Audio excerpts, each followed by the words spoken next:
So, welcome everybody to our first webinar of 2025.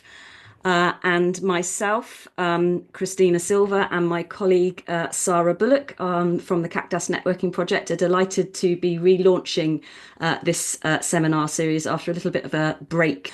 Together we run the CAQDAS Networking Project, which I'm sure most of you are aware is all about raising awareness, building capacity, and debating the issues around digital tools, and innovations in qualitative and mixed methods research. I want to tell you about a couple of new initiatives that we launched just before the new year, which relate a little bit to our subject of this webinar today. So firstly, the use of AI in qualitative research is obviously a hot topic at the moment, and we've launched a new set of pages on our website to discuss the issues around that. So do tap into those if you would be interested. We will share some links to that in a moment. And we've also launched a new blog where we are posting some articles around different uses of digital tools for qualitative analysis, but also inviting guest posts. So if you have something around the topics that we engage in at the CAQDAS Networking Project, then it would be great to hear from you if you'd like to share some of that via our blog. So those are two new initiatives that we've set up. Our next webinar is coming up at the end of the month, which is going to be several authors, chapter authors from this new book, How Qualitative Data Analysis Happens, Moving Beyond Themes Emerged. And we're going to hear from several authors of chapters in that book. So I think that will be really interesting to many of you. Again, that's a completely free webinar, so do sign up if you haven't done so already. And then we have lots of methods training coming up. So some CAQDAS specific sessions around the use of digital tools. So there we've got NVivo and Atlas TI sessions coming up, but all other methods workshops that some of our colleagues run from the sociology department as well. So that's just a few bits and pieces, and I can see that Sarah is popping into the chat some of those links if you want to check out any of those things. But without any further ado, I want to get on to introducing our speakers today, who are going to talk to us about a project that they've been working on over the last few months. So Eileen Irvin is co-head of the Ipsos UK Survey Research Methods Centre, where she specialises in high-quality, large-scale random probability surveys. And her colleague, Marzieh Azarbadegan, is Senior Research Executive at Ipsos UK and specialises in research focused on education, children and families. And both of them have a particular experience and interest in research involving innovative methods and the use of artificial intelligence in the research process. And that's what they're here to talk to us about today, specifically how Ipsos used AI personas to better understand the last UK general election that took place in July 2024. And so those of you that are here with us today who are based in the UK will know that Ipsos has long been a key player in public opinion and market research, with a significant role in conducting polls related to UK general elections. And their work has for a long time been integral to understanding voter behaviour, public sentiment and the political landscape in this country. So it's really great to hear from them today around these topics.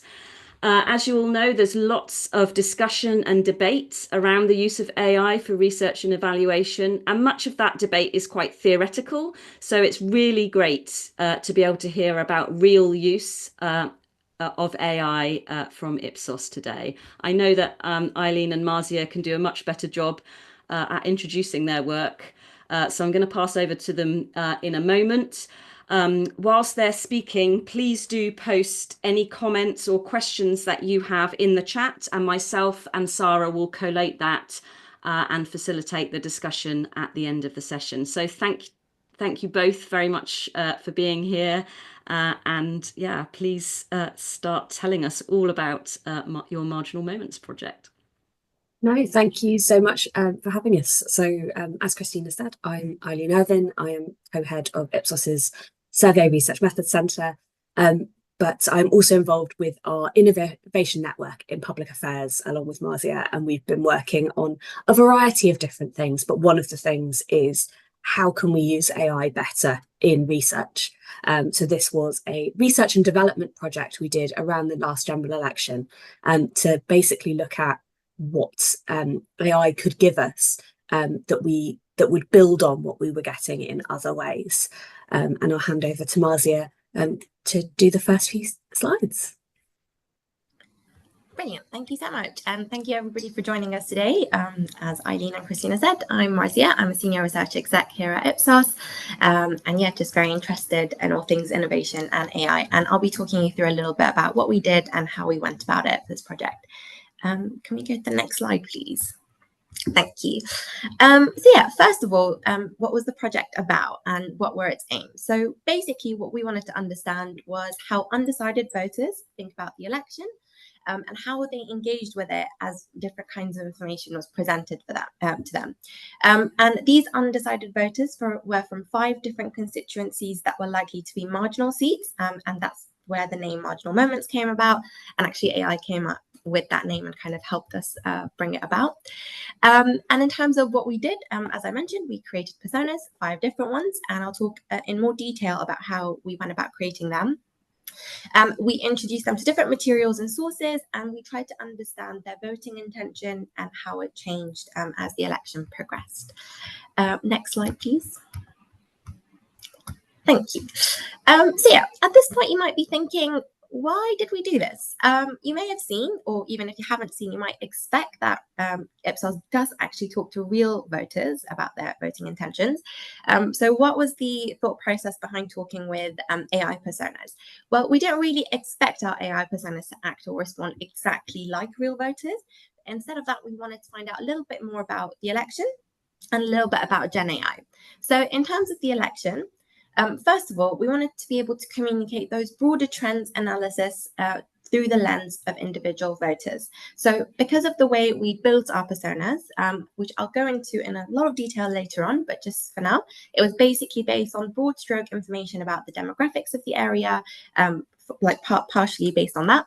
So because of the way we built them, the personas would be able to give us the views of individual voters, but based on those broader trends that we had built it on, or its understanding of those trends.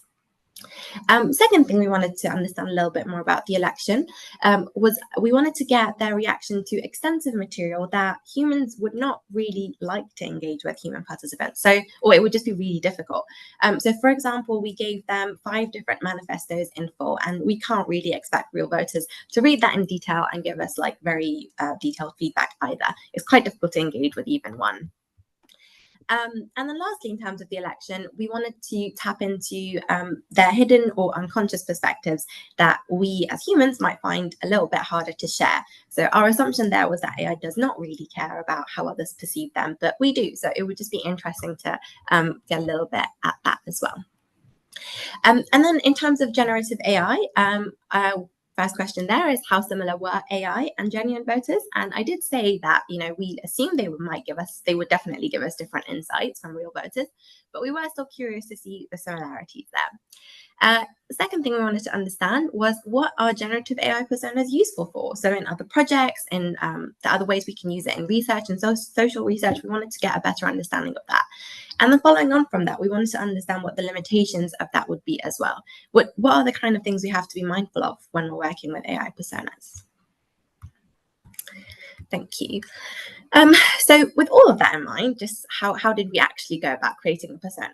So first of all, in terms of the platform we use our in-house AI assistant, which is called Ipsos Facto, and it draws on some of the best large language models that include Google's Gemini, ChatGPT, so a mix of those. In terms of how we went about setting up the personas, so as I mentioned before, we chose 5 different marginal constituencies in England based on our MRP polling. And then we based those personas on lots of different data, including context of the area in terms of their social, political, economic background, So basically what people in that area had voted like for the past couple of elections and what kind of jobs people had in that area, usually things like that. We also added other information about people's family, work, and little nuggets of information like this person has 3 grandchildren, or they're a retired teacher, or they really care about the environment. So it made it a little bit more interesting like that. And basically what we tried to do there is get a balance between making sure there is a variety of people, so in terms of different ages, gender, obviously different areas of the country, but also things like they read different newspapers or had different news sources. And then we kind of enhanced that with what we did know about people from those constituencies and those areas. In terms of how we prompted them, so obviously we built the personas. We had 1 chat for each persona that we would keep going back to during the election period. And that kind of meant that, you know, the AI could learn from its own reactions and remain consistent throughout that month that we were, you know, giving it new information and new prompts. And then we also built consistent prompts that we would use for all of them. So what would happen would be that, you know, we would ask the exact same question in the exact same way about the Labour manifesto, for example. So that meant that they had consistency across.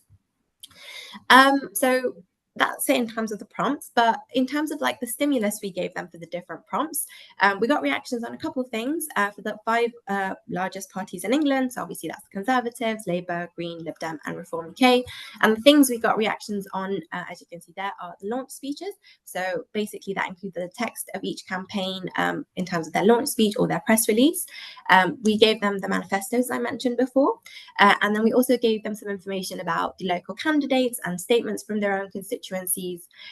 We gave them summaries of the debates, and we gave, this is the only thing that was a little bit different for the personas.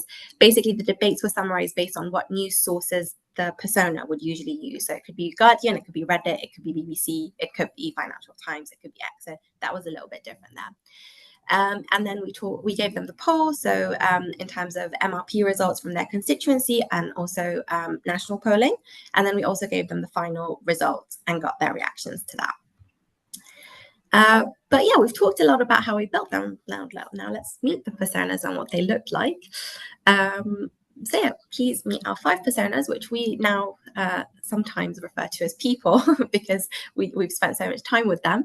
But yeah, we decided to give them all faces. We generated images based on the personas, and this was surprisingly one of those limitations and one of the harder things we asked AI to do. And we discovered that early on, it just would not give us a normal looking picture. All of them started out looking like models, and then we kind of tweaked it as we went along. But yeah, as you can see, they're Priya, Darren, Penny, Rupert, and Chloe, and there's a little bit of information about their constituencies and what they voted like in the previous elections. Yeah, and with that, I'll hand over to Eileen. Yes, and I think just building on what Marzieh was saying about the photos, I think the one we found the most challenging to get right was Chloe, because she was a young woman.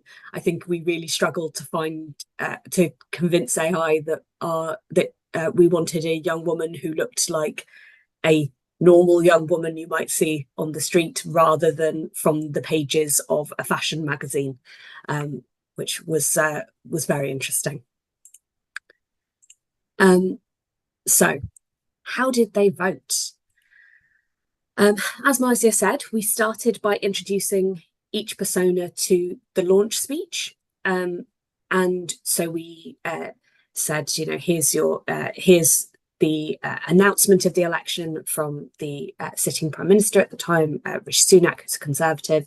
And then here are the launch of the campaign speeches from the other 4 parties. Most of the AI personas didn't feel that was enough to make a decision about how they were going to vote. We did get one who said that, you know, that they were more dissatisfied with the current government, and then felt more satisfied with the Labour one, and vice versa, one that was more reassured by the party that was already in power. But there weren't any kind of strong allegiances based on the launch speech. We then provided them with the full context of the manifesto and asked them questions like what their favourite policies were, what their policies that they didn't like. We also asked them what policy they liked but would never tell anyone, which was quite interesting to see what was picked up as a potentially controversial policy or a policy people would have concerns about. And there we got a bit of a split. So we had Priya and Penny more swayed by the Labour manifesto. We had Darren and Rupert more swayed by the Conservative manifesto. And we had our youngest persona, Chloe, moving from saying, I will vote Conservative because they are my sitting MP and I'm new and I don't really know about this, to I'm actually now undecided because I'm not sure those policies reflect my persona's character. We then provided them with information about the local candidates. The Liberal Democrats, you may see, seem to have very convincing local candidate descriptions. They were very successful across the board with the AI personas. We had there was also a big focus on where they referenced that they had local affiliations, that they were associated with the local area. That was very strong in those Liberal Democrat descriptions and very convincing. And I think the other parties tended to be a bit vaguer in their descriptions of their particular candidates in these constituencies. And then we gave them the descriptions of the debates. As Marzieh said, we gave them the debates from their local area. I think this was somewhere that we actually found quite interesting because in particular, Chloe, the Chloe persona, AI was convinced that Chloe would not have watched the political debates as someone who wasn't that concerned about politics and was 19 years old. And so it took quite a lot of prompting to convince the AI that she had in any way engaged with the debates. But I think no one was swayed by none of the personas were swayed by the debates. There was very much a sense of the party that I'm generally supporting, are they doing well, rather than being convinced by these descriptions. Then we provided them with our MRP polling data. So for those of you who aren't familiar, MRP is a statistical modelling process where you can take a certain portion of polling that is done nationally and then apply it at a local area level. So it allowed us to get predictions about individual constituencies based on a national poll. And so we provided the details from our MRP poll of their constituency and also what was expected to happen nationally. And for those of you who are less familiar with UK politics, at that point, it was quite clear that the current government, the Conservatives, were likely to lose the election to a new incumbent Labour government. So what we tended to see was a discussion of more... What we weren't sure was whether a persona would be strategic about how they were voting, or whether they would be attract themselves to a particular idea. And what we actually saw was that they were prepared to vote strategically, which is why you see quite so many, I'm not sure which one I'll vote for. So for most of them, it was a debate between who was likely to win in their constituency. These were all marginal constituencies, but there were sort of slightly preferences. So Priya and Penny were both unsure, both wanted to remove the local Conservative candidate and were talking about whether they would vote Liberal Democrat or Labour and whether that was the best way to keep the Conservatives out. By contrast, Darren and Rupert, Darren was torn between Reform UK and Conservatives as the two right-wing parties about which was better, keep Labour out, which was what his persona was most concerned about. And Rupert, Conservative, was the only one in the mix if he wanted to keep Labour out. So that was that kind of embedded that more firmly. And then with Chloe, we had this debate between the heart and the head, Liberal Democrat being the party that was likely to win in that constituency that seemed closest to their values, but Green being the one that best met their concerns about the environment, which was one of their key particular interests. So then we asked them for a final election decision, who they were going to vote for. And we got 3 Liberal Democrats and 2 Conservatives.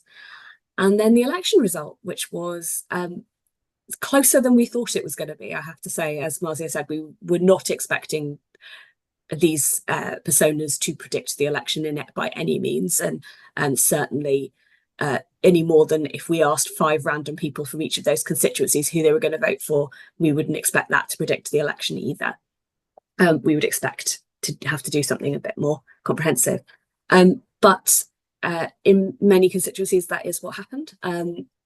With Penn, and where it didn't, it was that tie between whether they were going to vote for that party that won in that constituency or not, which was quite interesting, and I think probably reflects what was being drawn on as this almost overall review of what we knew about that area.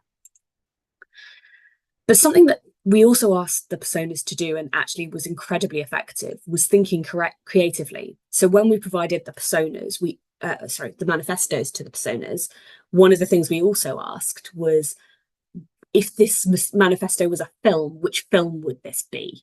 And I think one of the things that, because generative AI is based on these large language models, they do have a really good sense of tone in things and how things are trying to communicate. So you had, Reform UK as one of our more right-wing parties, they described it as essentially envisioning the world as a dystopian world. So it was saying, we are living in this dystopia. We need radical change to make things different and to overthrow this dystopian world that is against you. And as a way of understanding the way Reform UK communicates, I think that's really interesting. Whereas the Liberal Democrats, there was this sense of it being, feel-good comedy. It was quirky, but it was slightly middle of the road, very kind of centre, which again was quite an interesting way of communicating compared to some of the other parties. We also asked them to describe their expectations for the new Labour government as a film. And we got these films that are all about kind of fighting against the odds and challenging circumstances, but needing to work together. And again, I think that's a way of communicating things that potentially humans wouldn't do in the same way, but does convey things slightly differently and help communicate an underlying piece of information. So we learned a lot about using generative AI in research as part of this. So firstly, we had a long debate about whether we would do these as sequential conversations versus one-off prompts. And we did decide to do sequential conversations per persona. And there was a very clear reason for that. So firstly, if we tried to put all the personas into the same conversation, what we found was that it just got confused and it couldn't tell who was who. So it started applying the same things to different personas, which wasn't very helpful. And then, but also we couldn't do it as one-off prompts, because just because we had given it the same persona description didn't mean we got the same responses back. So for example, one of our personas was described as a Christian, and when asked about the Conservative manifesto, we tested some kind of, when we were originally testing it, when asked which policy that they didn't like, they said, as a Christian, I don't think the Conservative policies on gender are inclusive of trans people, and that doesn't feel very Christian to me to be encouraging to people. And then when we tested it again with the same persona description and the same input, we said, what things do you like? And they said, as a Christian, I'm really supportive of the Conservative policies on gender. Now, that's quite an interesting dynamic, because it was using exactly the same information to give us 2 completely contradictory outputs. And I think that is also reflective of the fact that just because you meet 2 people who happen to be Christian, that does not mean they share exactly the same views and same values. So it's very important to remember that that it's a predictive model. It's not going to give you exactly the same thing every time. There are also benefits and challenges to being prescriptive. And so we left this very open because it was a very exploratory piece of work. So we didn't say how much value the different personas should give to different pieces of information. We wanted to see what came out. And what we actually found was they were very swayed by the descriptions of their local candidate. That seemed to be incredibly important. And what we know from polling is that's just not true. So if we were going to be more prescriptive, we'd have said, don't put a lot of emphasis on your local constituency, think about the national. So I think that's a quite interesting thing. I mean, we were also aware that, we were providing information to these personas that were not being provided to the general public. The general public was not reading 5 different manifestos before making their minds up. So we were not trying to reflect kind of reality in that way. But it was just a very important point to think about if you're using this for something else. So we definitely found what they were useful for was things that are very high burden, like reading through all those manifestos. Those are more creative or kind of comms analysis pieces that maybe would tap into things. That secrecy, so things that you might not tell someone else, you can ask a persona to tell you those things and it will do so. And explanation, so like I said, with the point about being Christian, we could get the persona to say, and why did you decide to say this thing? And it would give you a sense of which elements of the persona it was picking up when it made the decision, which was quite interesting context. So what we thought was this is the kind of thing that's very useful at 2 stages. Firstly, for that innovation, early creative process. So when you want to test lots of things very quickly, and it's not reasonable to do that with real people. So before you're testing things with real people, you might narrow them down using this kind of process. But also at the other end, when you're communicating things, so particularly segmentations, when you have done a big quant survey and you've cut that into segments, when you want to do some communication of that, one of the ways that you can do that, it might be through personas where people can interact with something and it will feel more real compared to just a load of numbers. And the other thing, which we didn't come into in this particular piece of research, but has also become quite clear, both around that, is it's also where it might be useful where things are unethical. So, for example, if you wanted to share, something that would put your participant in harm's way, you can do that with an AI. You can't do that with a real person.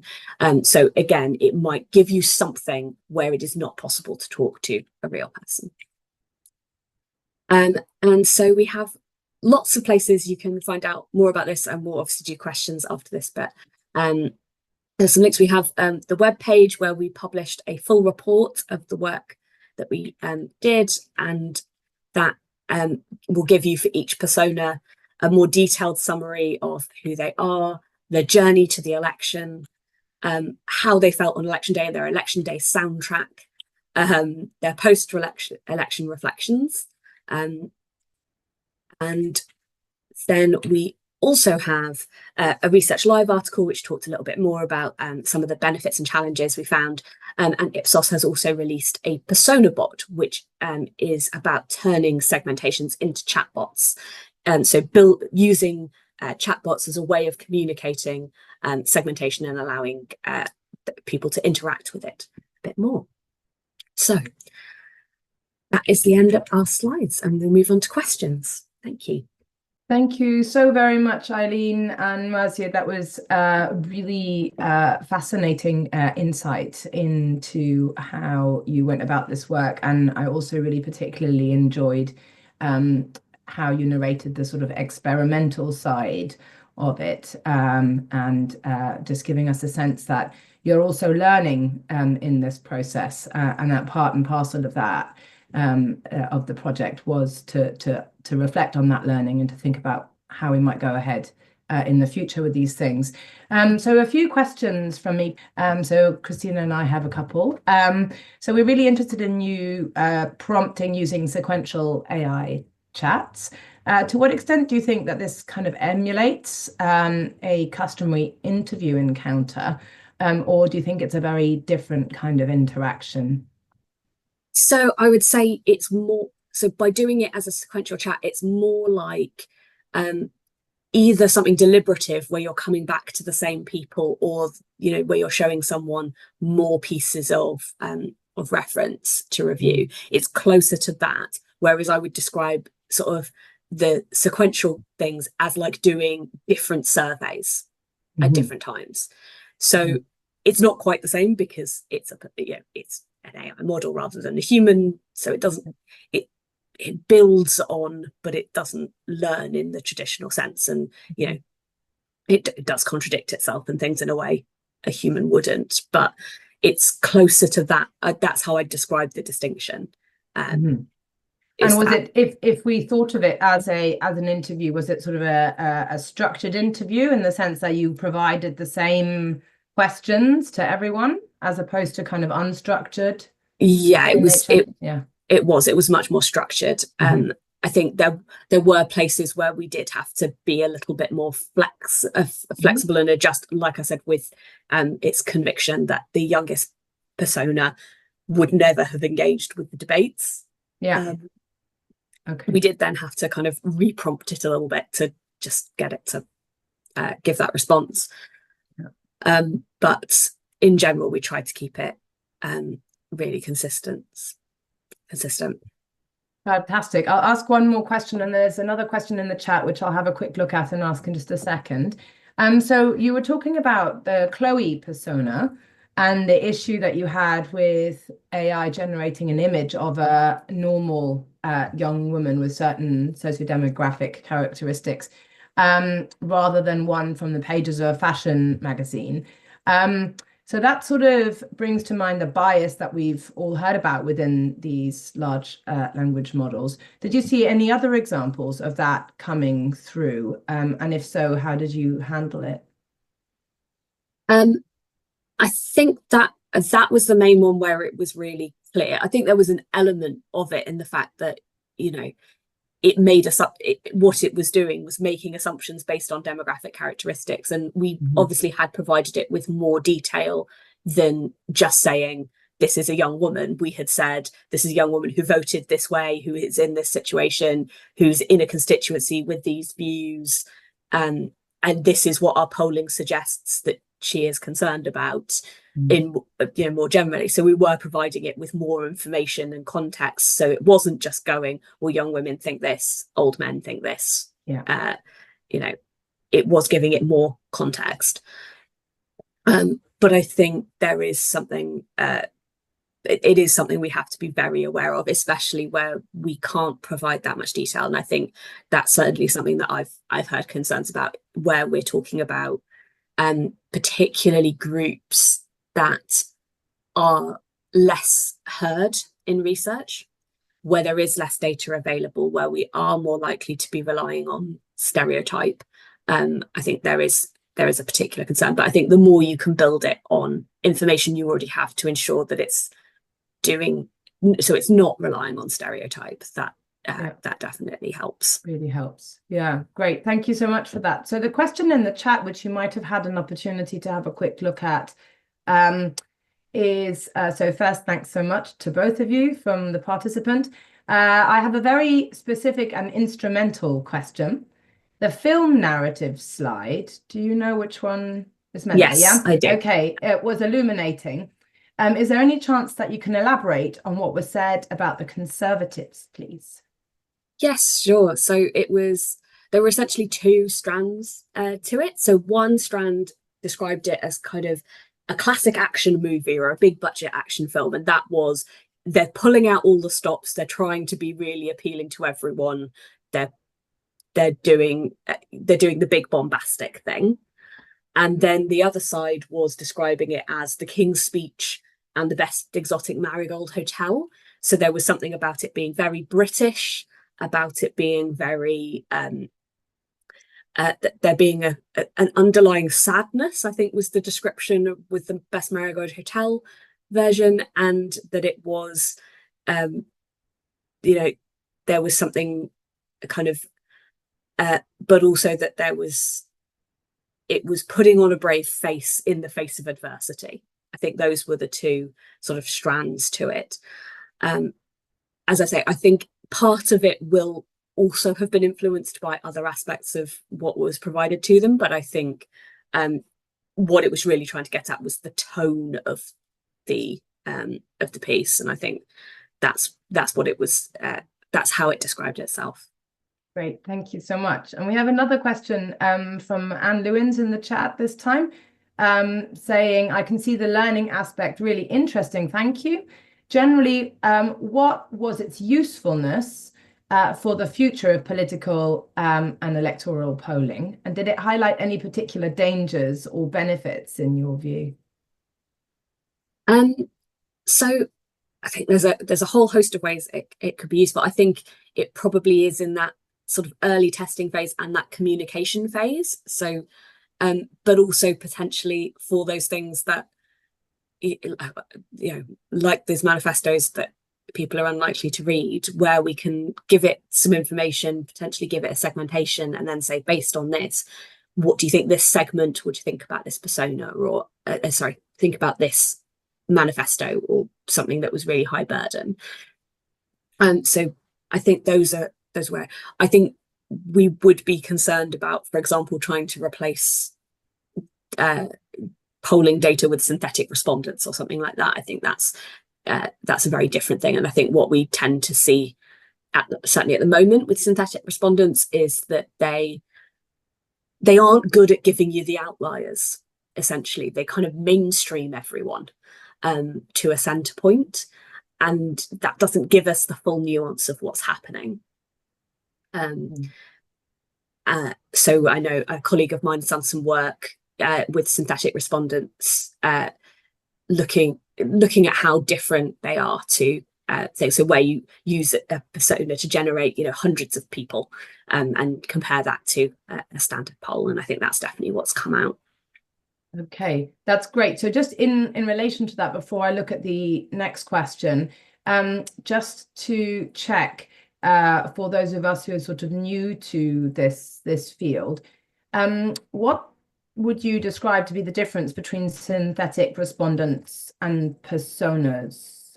So essentially, it's the same thing. Yeah. But it's more, we tend to talk about synthetic respondents when we talk about quant, because we're making lots of them. Okay. And you can also make them in slightly different ways. So yeah, this was more like a persona to illustrate a person. Mm-hmm. A synthetic respondent would be, I'm creating data that from people that don't exist. Okay. And it's more how you're using it. The reality is it's exactly the same thing. Okay. In a bootstrapping sort of similar kind of, okay, great, thank you. Lovely. So Fiona Remnant is asking, do you think that these types of personas would ever help us to predict, and this is sort of touching on what you said before about then, in your experience, not that great at looking at outliers, but a sort of generalizing, so in that vein, I think, do you think that these types of personas would ever help to predict unexpected or surprising marginal events, which maybe real life political focus groups maybe, and I'm assuming here, Fiona, you meant unlikely to bring out? I think it's hard to say. So because I would say they do tend to bring you towards centre a little bit and not give you the outliers at an individual level. But I would also say when we got our results back and it looked like it was going to be a Labour, Labour were going to win by a landslide, and none of our personas were voting Labour, we were quite concerned that there was something very wrong. And actually only one of the constituencies voted Labour. So even though these were all marginals, as it happened, we had picked 4 marginals that did not vote Labour. So to some extent, that is an interesting thing. And so I think it is an interesting way of picking at it, and it potentially does get away from some of the embedded things of, I'll vote for this, but I don't think it'll ever happen, because the personas might be less embedded in that perception of this is the way it's always been. But I don't know for sure, and I think you'd have to be very careful about how you used it. Yeah. I was interested in the idea of their sort of frame of reference, the persona's frame of reference. So of course the models are built on their frame of reference, and you then feed additional specific information to the personas. And I was just wondering the extent to which you as an organization, when you're thinking about what shape someone's voting behavior, you're taking into consideration those kind of official documents like the manifestos, etc. But there's lots of unofficial stuff going on in the background for people as well, isn't there? Media they're consuming, their own experiences and those sorts of things. What sort of thinking have you done around how the personas are able or are not able to kind of take that stuff into account? And how much do you take that stuff into account generally? Yeah, I think that was something we did talk about a lot, and I think where we eventually ended up for this was we weren't sure how to communicate to the persona what was happening, so we decided we will focus on the official documents for this purpose, and in that way they will be different than real people who are having those interactions. And I think it's worth saying, so alongside this we had a different program running where we did video diaries with real voters throughout the election, which really unpicked that thing about the conversations that they are having and that kind of thing. So that was very interesting for understanding that side of it. What we did see a little bit was it did start generating some of that. So I think particularly my memory is particularly for Chloe, because her persona was living with her parents. It did sort of start talking about, well, my parents are voting this way and that's swaying me and things like that.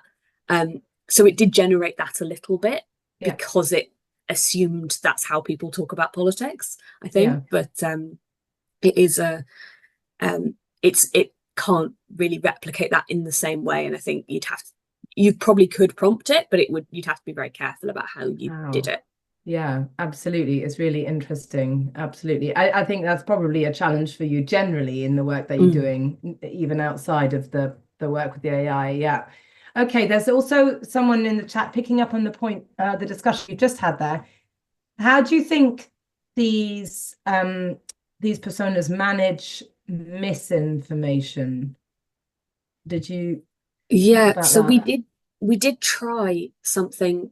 It didn't end up in the final run through because it just felt not quite right, and it did kind of tap into that misinformation piece, which was we looked at what are some big news stories that have happened around the election this week, and we'll describe them. We'll give a bit of a summary to the personas and see what they say.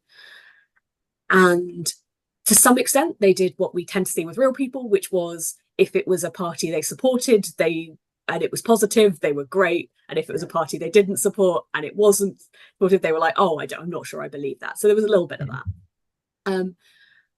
But it was very sticky. So the fact that things were news stories, they couldn't really contextualize. Do I believe this? Is this true? What's the evidence for this? There was no questioning of it.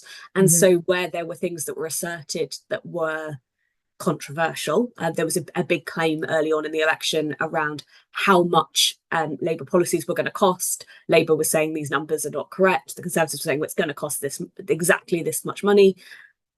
And our personas couldn't unpick the difference between that. They couldn't ask for more evidence. They couldn't be strategic about it. They just had to take it as true. And so it became very sticky further down the line, which slightly skewed things. So that's part of the reason why it came out was there, and there were other examples of it kind of for a variety of parties actually. So it eventually just didn't feel appropriate to include it. And also, how do you decide which stories are the important stories and all of that? Yeah, absolutely. Do you think that stickiness might get better as the large language models get better, as they are trained on more data? Or do you think that's kind of a characteristic of them? I think it's the challenge of the reason something becomes a news headline is because it's very engaging and it's very thing. And if you don't have you both as a persona, you both don't have the cognitive ability to weigh up whether you think it's true or not. Yeah. And you also don't forget it the way a real person might. There are things that happened very early on in the campaign that just lost their relevance by election day. a persona doesn't lose that. It Yeah. just keeps everything. That's fascinating. And that was also something that we thought about in terms of the order we provided things. You know, we decided to provide the polls last because we didn't want it to decide, oh, this is how they're voting in my constituency, so that's how I'll vote. But it meant that that every persona expressed surprise that Labour were winning the election on election day, whereas you know, that wasn't the case for the general public by that point. It was very much that was the story that was happening in the press, and so there was a level to which that we had to think quite a lot about what order we provided things in as well. And I think that's something to also think about if you're dealing with these kind of things. Yeah, absolutely. Really fascinating stuff. Just thinking a little bit more about the organization's work generally, and also the clients that you're working with. So what is Ipso doing with AI more generally at the moment? And are there ever situations where clients are asking for things that you're finding you don't feel are appropriate to do? And in what sort of circumstances might those be? So just a bit of context about how this is fitting to in your work more broadly. Yeah, so as Marzieh mentioned, we have our own in-house tool, which is a secure environment called Ipsos Facto, which gives us access to a lot of large language models without while making sure that whatever's shared with them is kept secure and locked down. And we also have we also have access to models based in the UK, in Europe, and in the US, depending on who we're doing research for and where they have concerns about their data being held. So that does allow us to do quite a lot with AI. So a lot of the work we've been doing has been more around how do we use it to make our research process more straightforward? Are there tools we can use it for to make things easier, make processes more efficient, things like that. In terms of client side, I would say because we're doing research mainly for government departments, they tend to be more cautious. So that it's very unlikely that we get queries from government departments saying they want to do something with AI that we're concerned about. That doesn't mean whenever we use it for anything, we're always having to think through, you know, what are the ethical implications of this? Is this appropriate for this particular circumstance? All of those kind of things. So, but in general, they tend to be more cautious because they want to make sure that it's being done right and ethically. And actually, it's often more kind of going, you know, we would like to use it in this way. Here's the safeguards we can put around it. Here's why we think that it's appropriate for this purpose. And here's how we can make sure your data stays secure. And having the conversation more that way, I would say. Interesting. Okay, that's really interesting, thinking about how we're all learning about it, and who's asking who to push their boundaries a little bit and providing that information and where we're all learning from. I think that's really fascinating. So what sort of vision do you have in the future for the bots, the personas, but also in the way that you'd like to be able to use AI going forward? What sort of future do you think it might have for Ipsos and more broadly?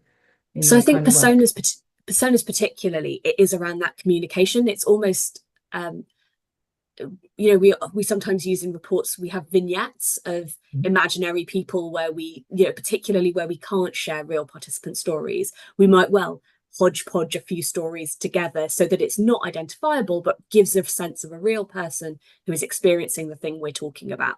And it can convey that in a more authentic way, and a more engaging way than just providing numbers or summaries. So in some ways, I think of personas like that. It's a way of providing an illustrative story based on data that you already have that allows someone to interact more creatively and think more engagingly about what this experience is like when you already have the data. I think that's probably the main place we're using personas. So that's one of the reasons why they're so useful for segmentations, because you have loads of data, loads of detail, and but that detail and data is all numbers. And when you're dealing with clients who aren't necessarily big data people, it can really help communicate that in a way that feels engaging and feels proper. In terms of AI more generally, as I say, I think there's things around processes and making processes more straightforward that are really helpful. But I think one of the things that really came out of this was that communication, both analysis and description. So putting things in that sense of, what does this mean as a film? What does it mean as a song?